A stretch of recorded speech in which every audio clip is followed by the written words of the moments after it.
Hello everyone and welcome to our News Today discussion.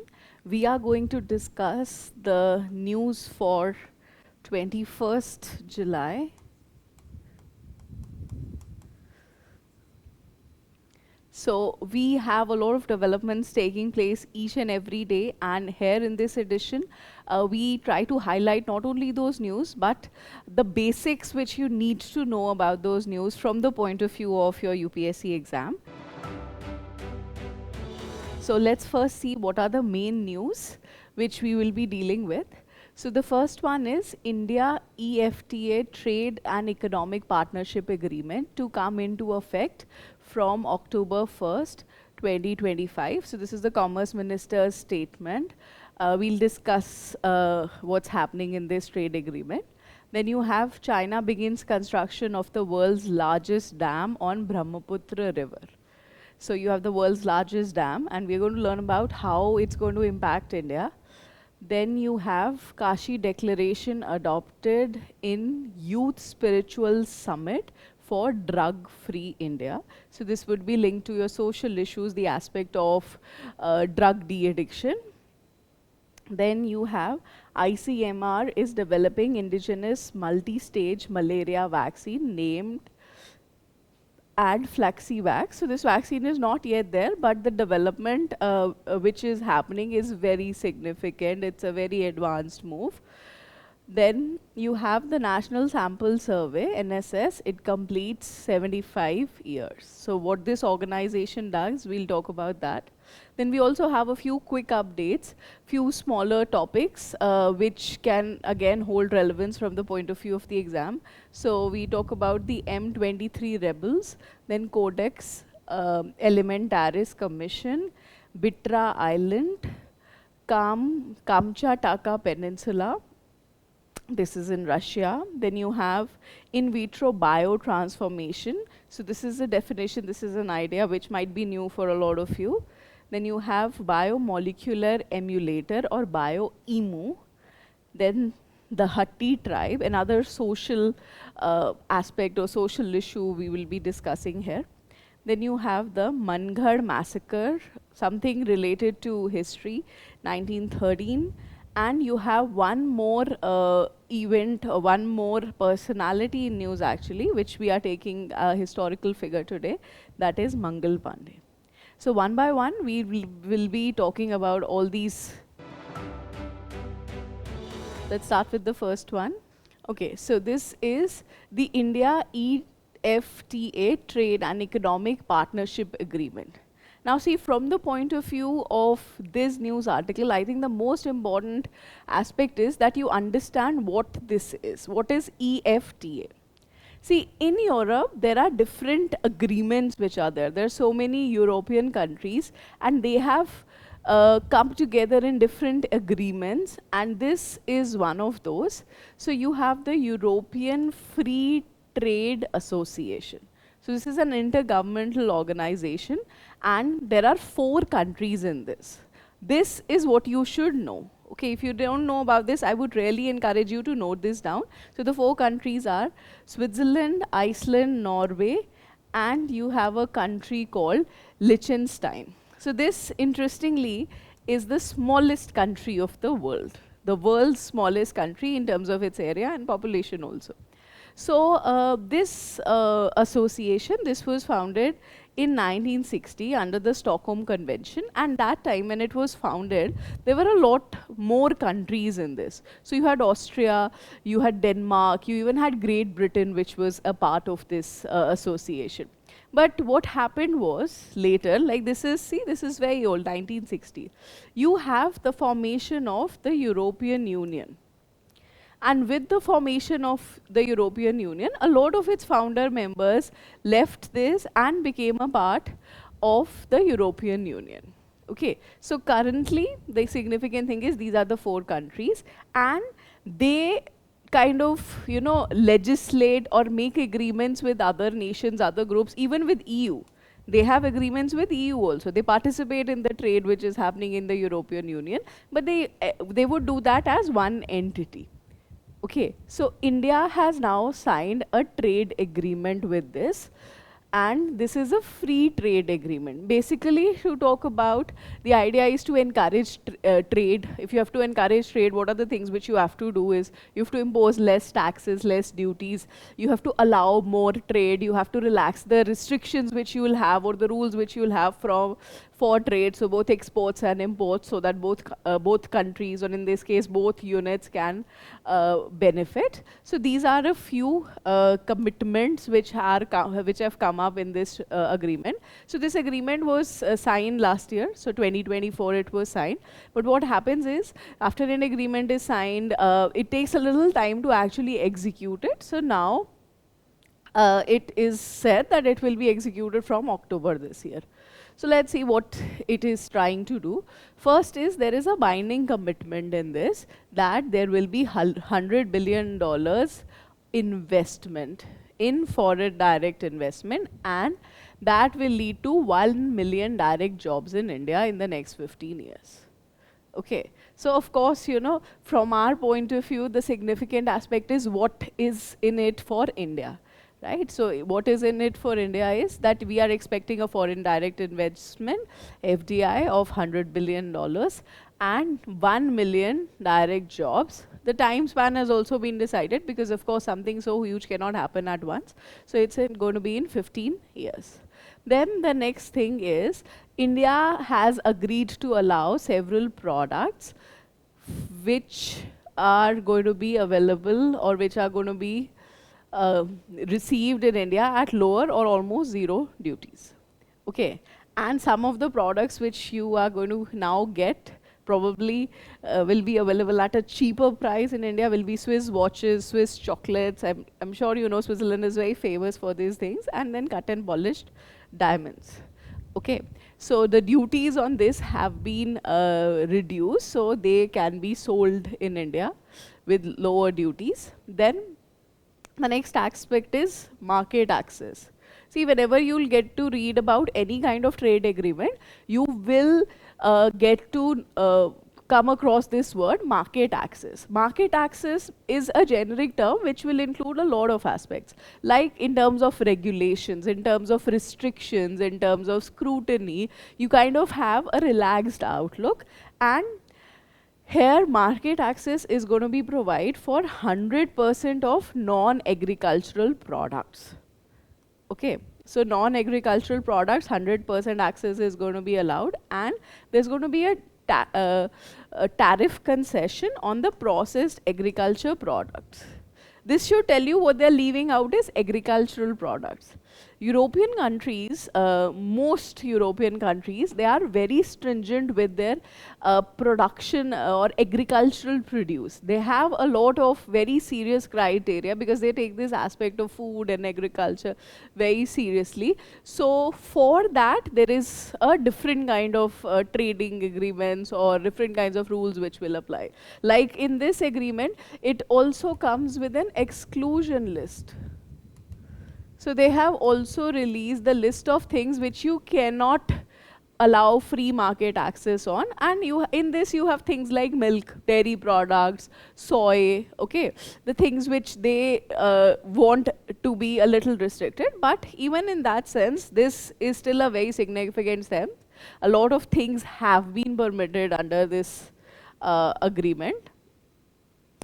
We will also take a look at the in general relationship between India and EFTA in terms of trade. So currently, the last statistics which we have, 24-25, so the trade is totaled at 24.4 billion US dollars.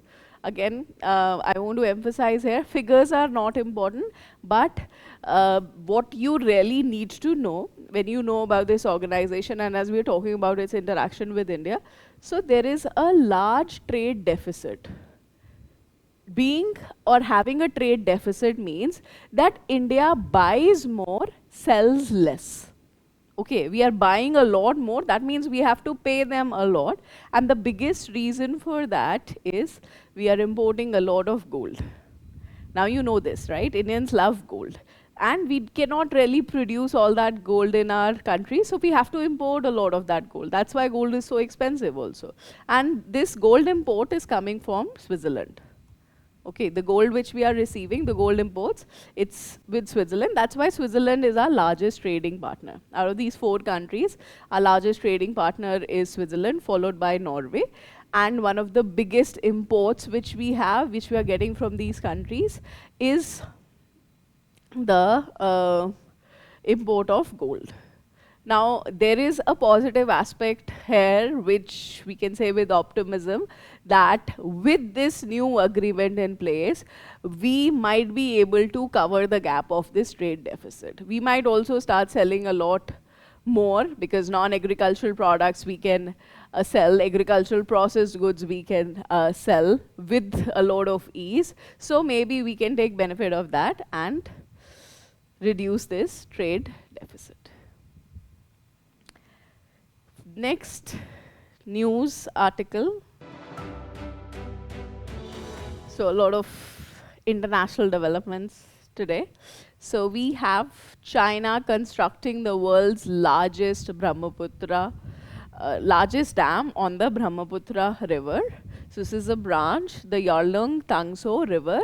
So on this, China has proposed that they are going to build a dam, and the construction on that has started. Now, China has a lot of dams. They are doing a lot of dam-based irrigation. For us, the problem comes when it is somewhere close to our territory. Okay, so let's look at this map and see where exactly they want to build this dam.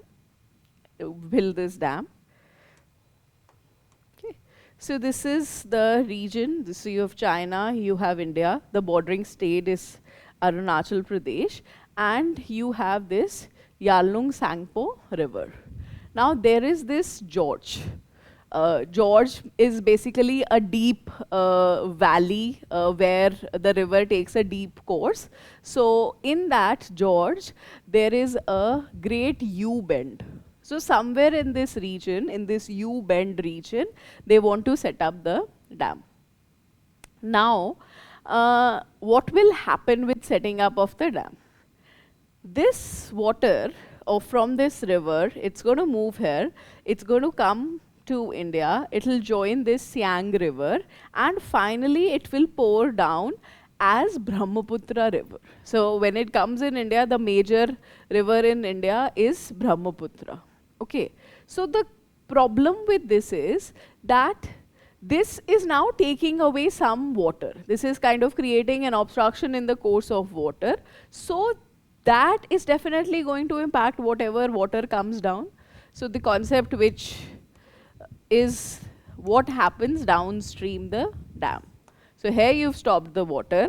What happens to the water which comes down? How is this whole region going to be impacted? What are the ecological problems which will come in?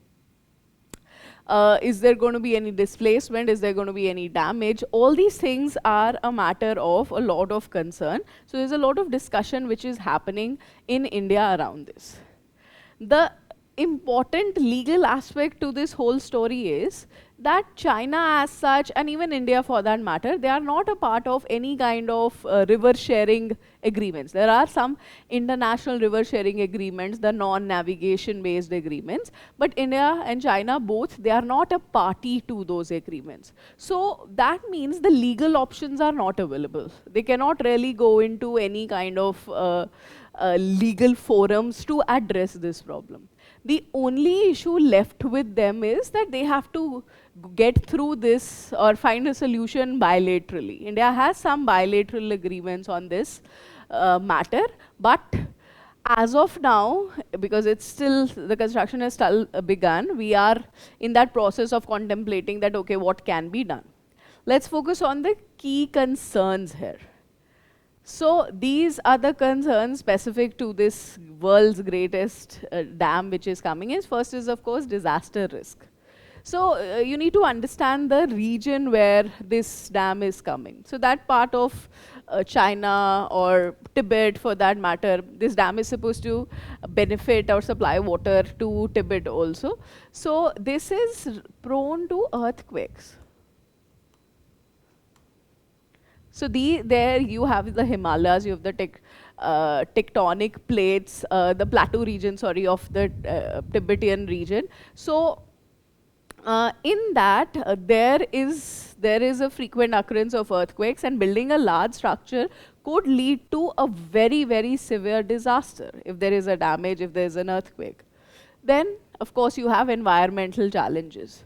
Environmental challenges too, as such, if the supply of water changes downstream, what happens to the aquatic life, whatever happens to the course of the river, what happens to the fertility of the soil, and if a large amount of water is stopped by this, because you still don't know the exact parameters, then the whole course, the whole story of the downstream area can change. Of course, you have geopolitical challenges here. So a lot of analysts, a lot of strategists are actually considering this to be a water bomb. So you see, with geopolitics and with international conflicts, like we are not always on good terms with China. So there is always a threat of some uncertainty, some problem which could come. And here, with this large dam, building a large dam means you are creating an obstruction in the course of the a water body, and you are storing that large water. Okay, that large amount of water is going to be stored. How that can act as a bomb is if suddenly they decide to just release all the water. It will be too much water, and within a short period of time, when that water comes down, it will simply eliminate a large part of this region. Like this whole region, the Siang region going downwards, if they suddenly, open up that dam, that will act as a bomb. It will be a water bomb which will lead to destruction of this whole region. So that is one very big problem. And if you're reading your newspapers, you'll get to read editorials on this article using this term. This is a very significant development or concern which is happening. Then you have cultural challenges. So in this Siang Valley, you have a lot of tribes which live. Okay, and tribes have their whole livelihood dependent on the land and the surrounding, like you have the Adi tribe. Now the concern is that their whole life might be uprooted. They might become displaced if something goes wrong, or if there are changes in the whole environmental structure. So that will pose as a cultural challenge to this community, which is indigenous to this particular place. Okay, so in light of that, there are discussions. In future also, any development, if they take place, or anything which India does or China does, you will need to keep track of those developments. Next, you have the Kashi Declaration adopted in the Youth Spiritual Summit for Drug-Free India. So you have Nasha Mukt Yuva for Viksit Bharat. So this was the summit which has happened. So the dates also, this is 18 to 20th July. So let's see who did this, why it was done. So there are two things to keep in mind here. One is the organization. So organization which is doing this is Mera Yuva Bharat. You need to know about this. Okay. So there is a autonomous body of the government of India, okay, Mera Yuva Bharat, or in short, you can also call it My Bharat, right? What is the purpose of this autonomous body is that it's supposed to provide an institutional mechanism powered by technology for youth development and youth-led development. So I would really highlight this term for you, youth-led development. So India always talks about having, the advantage of young people, youth, our demographic dividend, that we have more younger people. So now, when we look at this from the point of view of development, the development which we have should be led by the youth. Okay, so youth should be skilled enough, youth should be trained enough, and problems of youth should be solved by the youth. So we want them to be, the youth, the idea is that the youth should become the agent through which development is going to be triggered. So in line with that idea, of course, you have My Bharat, which has been come up. So it's just that there was this idea, the youth-led development. It has been institutionalized through this special body which has been created. Now it is going to come up with different initiatives from time to time, and one initiative which it has brought up is a youth spiritual summit. This youth spiritual summit is focusing on a specific topic, which is drug abuse. Okay. They are talking about drug abuse, and the idea is that bringing this to an organization like this or to a summit like this is supposed to mainstream it. It has to be put forward as a societal problem. It has to be put forward as an problem which is not isolated, and holistically it has to be treated. So for this, what has happened in this particular summit, they brought in a declaration. So it is called the Kashi Declaration, and what is happening in this Kashi Declaration is, it is setting up a 5-year roadmap for de-addiction movement. So you're dealing with the drug problem, so you have to talk about de-addiction. So there is going to be a 5-year plan. Usually, you know, in such complex problems, you cannot really have short-term plans. You cannot expect immediate results. So this is a an idea for 5 years. And the first thing which they talk about is that you must have an institutional mechanism. So we already have a lot of schemes. We already have a lot of ways in which we want to control or which we are trying to control drug addiction. But here they are talking about having a coordination amongst all of this, and ministries, different ministries are involved. So ministerial coordination is needed. So for that, they have suggested, the Kashi Declaration, that you should have a national committee. So you should have a joint national committee. So experts in this area, and of course representatives from different ministries, they should come together to see what needs to be done. And of course, whatever steps are taken, whatever policies are executed, they want to keep themselves accountable towards that. So there's going to be an annual progress reporting on that. Then they're also talking about setting up a national platform. See, drug abusers would need some specialized help. So how they can get that help?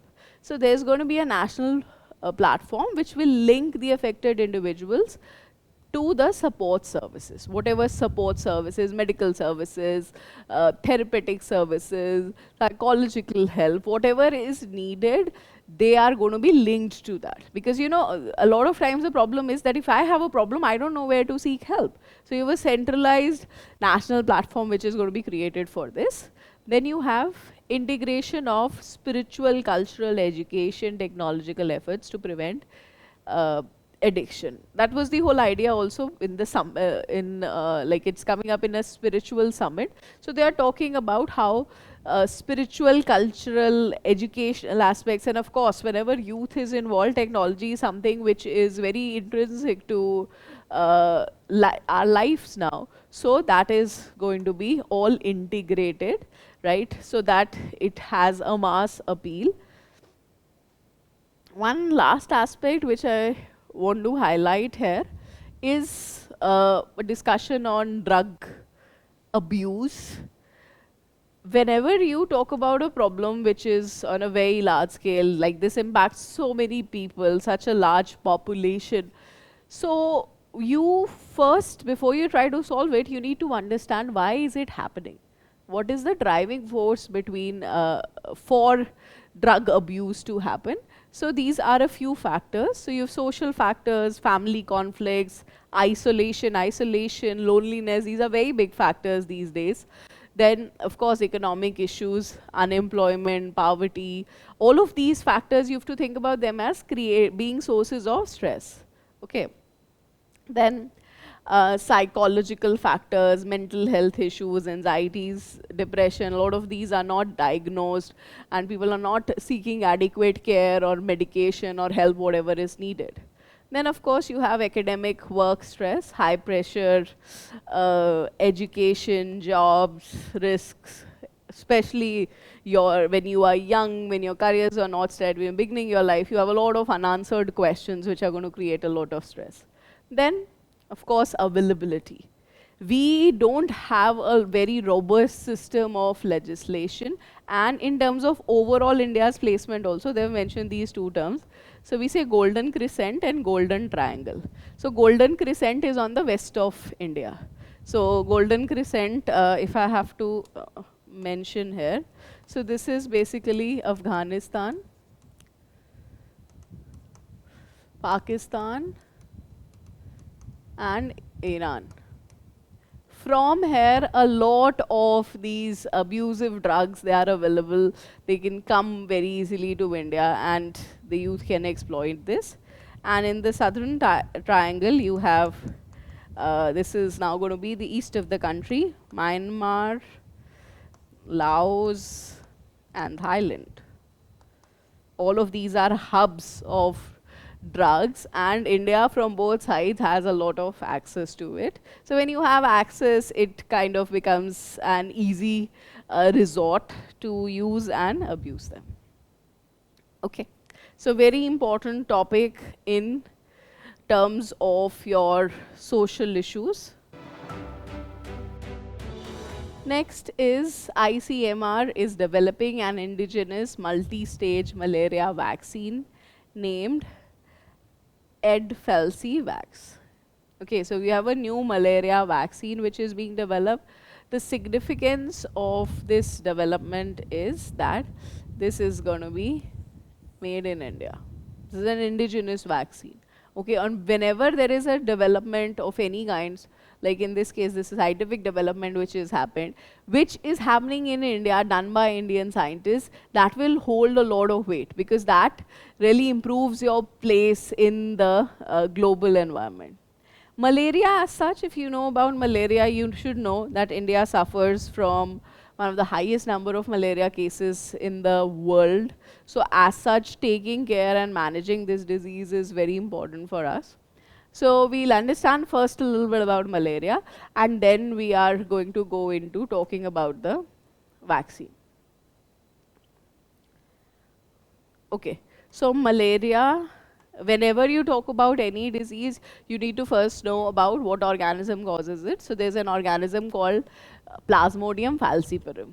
This organism, Plasmodium, there are many other forms also, many other varieties of this Plasmodium, but this falciparum this is one of the most serious, most deadliest form of Plasmodium. You might already be aware of this fact that there are a lot of people in India who die every year because of malaria. And the form which mainly affects them or infects them is falciparum, Plasmodium falciparum. Now, how this Plasmodium spreads, how it's going to come into your body, how it's going to be causing a disease, we say it is through a vector mode. Vector mode means there is a mosquito which is going to carry it. This you already know, okay, that you get malaria from a mosquito bite. So you have a special mosquito, female Anopheles mosquito. This mosquito will have Plasmodium in its body. It will go, it will bite a person, and when it bites, it will deposit Plasmodium and the person will get malaria. Okay. So because this disease is related to mosquitoes, whenever you will have more mosquitoes, you will have more transmission of disease. So tropical countries, subtropical countries, they have a lot of these diseases because of the fact that there are more mosquitoes here. Now the vaccine which we are making, trying to manage malaria, is made by the ICMR's Regional Medical Research Center in Bhubaneswar. Then you have the National Institute of Malaria Research and then National Institute of Immunology. So this is under the Department of Biotechnology. Okay, and they're all coming together to create this vaccine. Let's talk about the vaccine. What is special about this? So this is a dual stage targeting of Plasmodium falciparum. See, Plasmodium as an organism through its life undergoes many different stages. Okay, a very simple analogy if I have to tell you here is like the development of a larva to a butterfly, right? So larva is a different stage of life, butterfly is a different stage of life. So something very similar happens here for Plasmodium. It has different stages in its life cycle. And these different stages of life are also linked to different organisms where it is. Like some of its life, it's in the mosquito, some of its life, it's in the human body. So they are talking about targeting two critical stages here. First is the pre-erythrocytic stage. Erythrocytic or erythrocyte is the word for red blood cells. Plasmodium goes into the red blood cells. It actually reproduces in the red blood cells. Before going to the red blood cells, it goes into the liver. This is its life cycle. First, it will go into the liver, then it will go into the red blood cells. Okay, so one stage which this vaccine is targeting is that the pre-erythrocytic stage, and the second stage is its transmission stage or the sexual stage. So transmission is happening from the mosquito. So when it is in the mosquito, that's stage, right, from the mosquito. When it comes into the human body, that would be its transmission stage. Okay. Why we are targeting two stages is because that will give like a better response. Instead of one stage or one stage of life, if we can target two stages, it is going to improve our chances of trying to control Plasmodium or trying to kill Plasmodium. Okay, and the vaccine which they are using is a recombinant chimeric vaccine.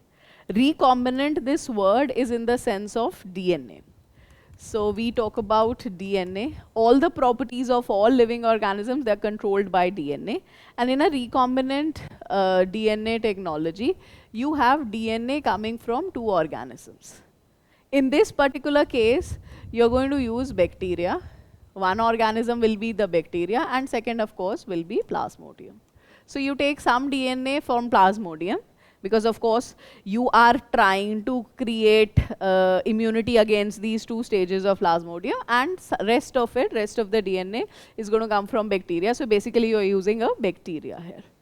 The big advantage of this vaccine is that this is a mixture of two stages. This word chimeric also means this, that in one vaccine you try and target two stages of life of a particular pathogen for a particular disease. This is a very big advancement over all other vaccines which are there. There are a lot of vaccines available for malaria globally, but they are not all very effective.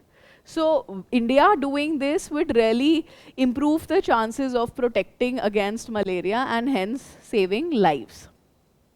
So advantage kya hai? Broader protection, because like you said, dual strains, dual stages are covered, so that means you have a better chance of protection, then better long-term immunity. With malaria, one very big problem is that even when you give the vaccine, the immune system doesn't respond. The body does not respond. So in this kind of a vaccine, there is a better chance of that response, and that would create long-term immunity. Then you have extended thermal stability. So they say around 9 months is the time period for which you can keep this vaccine. For production of vaccines, one very big challenge is how do you store them? Do you need cold storage? If you need cold storage, then that vaccine will become very difficult to transport. This can actually stay like that at room temperature. Okay, so this is a very big advantage, especially for a country like India, which does not have all that infrastructure development. Then, of course, cost effective. The biggest reason for being cost effective is the use of bacteria. So bacteria are easily available, easier to manipulate, so it is a cost effective vaccine. Once this vaccine will be available, once all the trials will be done, then we'll have a better idea about how it actually works. Next topic. National Sample Survey completes 75 years. So this is a statistical organization which is going to record the data on different aspects in India. So these are some of the facts about this organization. So you have 1950s when it came in, and the person responsible for this idea is P.C. Mahalambis.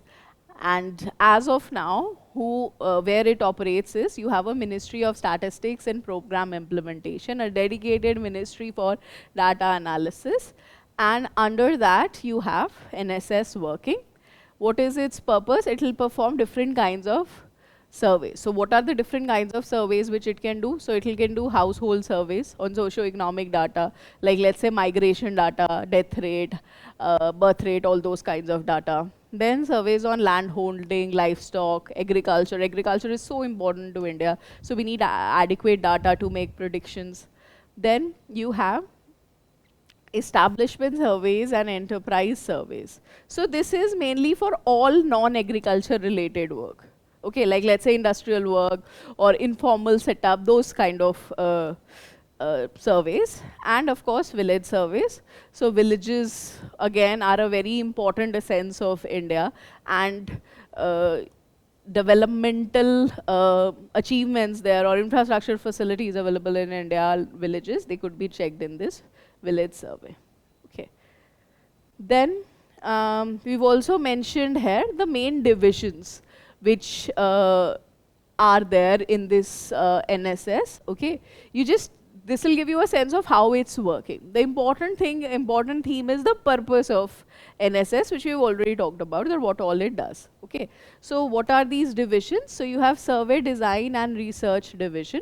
So this is basically the one which is going to be planning the whole survey. Okay, that what is the topic of the survey going to be, how is it supposed to be done, all of that. Then field operations, the term should tell you what it does. So field operations, it's in Delhi. This is for collecting the data. Okay, then you have data processing division. So this will process the data, this will see which data is to be used, basically I can say selecting the data, right? And you have survey coordination division. Its name itself is telling what it's going to do. It's going to do a coordination amongst all these other departments. Okay, so this is the essence of NSS. Any organization which, has a significant milestone, like this is 75 years or something like that, so that becomes prominent, and sometimes you get a prelims question on that. So those kind of things you should be familiar with. Then we have today's personality in news. So this is Mangal Pandey, and he is related to the Sepoy Mutiny of 1857. Right? If you've studied history, I'm sure you know about 1857, you know about Mangal Pandey also. What is very nicely described here in News Today, and which I think you can really use, is that they also tell you characteristics or personality traits of these people. Like Mangal Pandey revolted against the idea of the bullets which were there, and then he was a soldier there and he revolted, so the sepoys in that area was revolted, but he was caught and then he was executed. But that whole thing was the beginning of the movement of 1857, and that is still recognized and still looked at with a lot of significance. So he depicts the ideals of courage, the ideals of patriotism. Especially in ethics, these kind of things can be very useful. That you have to, let's say, write about patriotism or courage, then you can use these examples. So as you are going through your news today, you can always pick up these examples and do highlight the personality traits. Then we have some quick updates. From these topics, we're going to pick up the main themes, the significant themes. Sometimes there is a definition which you can look at. So this is M23 rebel group. So this is the name of a rebel group, and the conflict is in East Africa. So you have Congo here, Democratic Republic of Congo, and you have Rwanda here. So Rwanda is actually supporting this M23 group of rebels, and there has been a long-standing conflict between them and Congo. Now finally, why this is in news is that they've agreed to come on a ceasefire. Okay, they've agreed to stop the long conflict, and the biggest issue is how they'll share resources. So they're also going to come up with a plan for better sharing of resources. Then you have CODUS Alimentarius Commission. Now what this is an international food standards body. So it decides what are the standards for different kinds of foods.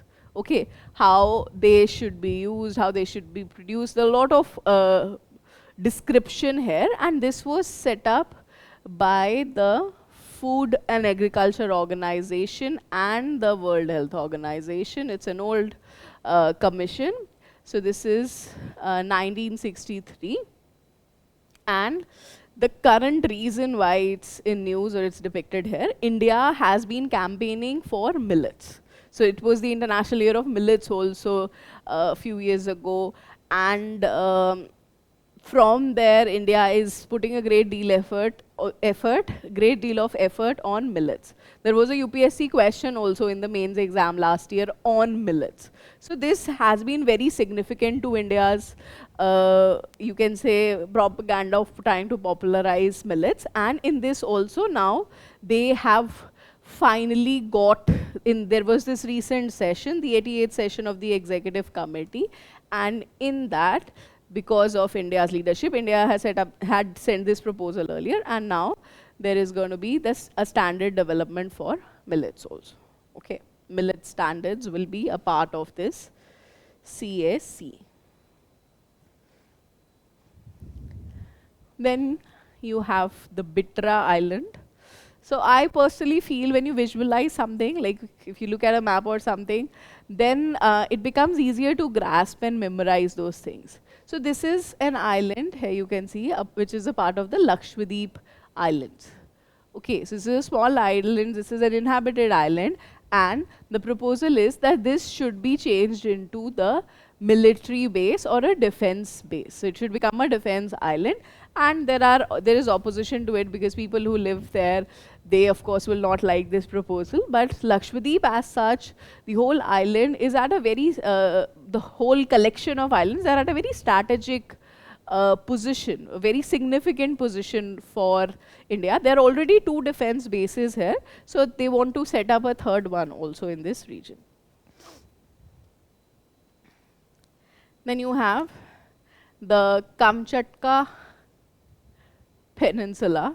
So this is in Russia. Okay, so this is Russia, and this is the peninsula in Russia. The reason it's in news is because there was an earthquake here. Now in this whole region, like if you go down and see there, like this is Japan. Okay, in this whole region, we call this the Pacific Ring of Fire. You might have heard about this. If not, you should hear about this. This is also something which UPSC has already asked as a question in the mains exam. So this whole region, so this is the Pacific Ocean, okay? This whole region, this is the Pacific Ocean. Here you have the Ring of Fire. There is a lot of tectonic movement. There are a lot of earthquakes. There are a lot of volcanoes also in this region. Like Japan also is known for reoccurring earthquakes. Okay, so the earthquake here is like an expected thing that, okay, because this is the Ring of Fire, we're expecting earthquakes here. So just go and take a look at this whole region and read about the Ring of Fire if you already don't know about it. Then in vitro biotransformation. So you need to understand both these words. So in vitro, the word here means you are doing something in the lab. So in vitro is a process is carried outside the body. Outside the body means in the lab only. Okay. And biotransformation. Biotransformation is a process by which a substance is chemically altered by metabolic activity of some biological agents. Okay. So transformation, I'm sure you understand, transformation is change. You are changing something. Whenever you add the word bio, this means something living is involved here. So you are changing something, you're changing a substance chemically, there's chemical alteration, but you are using some biological agents, some living agents like enzymes. Enzymes are found in all living organisms. Enzymes are basically proteins which help in different reactions. If this process is done inside somebody's body, you can simply call it biotransformation. But if you're doing it in the lab, so that would be in vitro. using isolated cells or enzymes. So that is in vitro biotransformation. What has happened is they've taken carbon dioxide. So this whole thing is happening in the lab. They've used some enzymes, biological enzymes, and changed it into sucrose. Sucrose is your sugar. The common table sugar which you have, that is chemically sucrose. So if we can do this, it is going to be revolutionary, in the sense that we are going to solve our problem of carbon dioxide. We have this big issue of carbon emission, increased carbon dioxide pollution, all of that. But if we can chemically find a way to change them using biological agents, that will really solve a lot of problems. In nature, this happens. You have a natural transformation of carbon dioxide happening. Okay, you all know about that. That is photosynthesis. Photosynthesis, in that, the plants capture carbon dioxide, they change it into food. They change it into glucose chemically. This is the same thing which you are now able to do in the lab. So a very significant experiment. Times in future will tell how we'll be able to practically use it. Then, biomolecular emulator or bioEMU. So Microsoft, along with universities, the Rice University of US, the Free University in Germany. So this might have some German pronunciation, which I'm sure I'm not getting that right. This is basically, they've developed a system to predict the full range of proteins naturally. Now see, proteins are a very important part of nature, and studying protein structures is a very, very complex thing. It takes a lot of time. Like to study the structure of one protein, it can take 1 year when a scientist tries to physically do it, observe it under a microscope. So we are now developing different artificial intelligence based deep learning systems. This is a deep learning system which will be able to do that quickly, so that research on proteins can be expedited. The significance of this development can be linked to AlphaFold. So this is another artificial intelligence based system. So this is actually Google's system. AlphaFold 2 is currently the world's most successful protein structure simulator system, and this is important because last year it was given the Nobel Prize also.